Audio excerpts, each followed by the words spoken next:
Adım Arta jönünde söz yok. Başka dağ jönünde söz yok. Oşol taşıyıp geldi. Былтыркы sözüne жооп ele versin. Oşonun üstüne atkar versin. Elge kaldı dep söz bergen.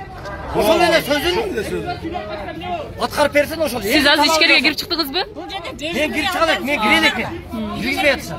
Özgön rayonunun jaşoçulары жоқ biz бербейбиz дешти. Демек ошол сүйлөшкөнүбүз компромат суу сактагычын тегерегинде сүйлөшкөнүбүз бардыгы жокко чыгат деген бул маселе.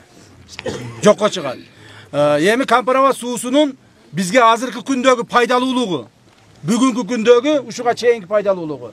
Бүгүнкү күндө мына кече мен ошол Куршапта элдин баарынан сурадым. Ошол жерде бир 1000 болду, 2000 болду адам болду.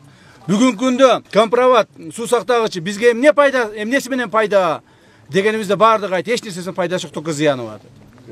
Эми зыяны болсо дагы 50 жыл зыян болуп, дагы 100 жыл зыян болуп тура бериш керекпи? Анын үчүн биз башка жактан бир жерлерди алып туруп пайдалана бербейлиби? Пайдалана бербейлиби?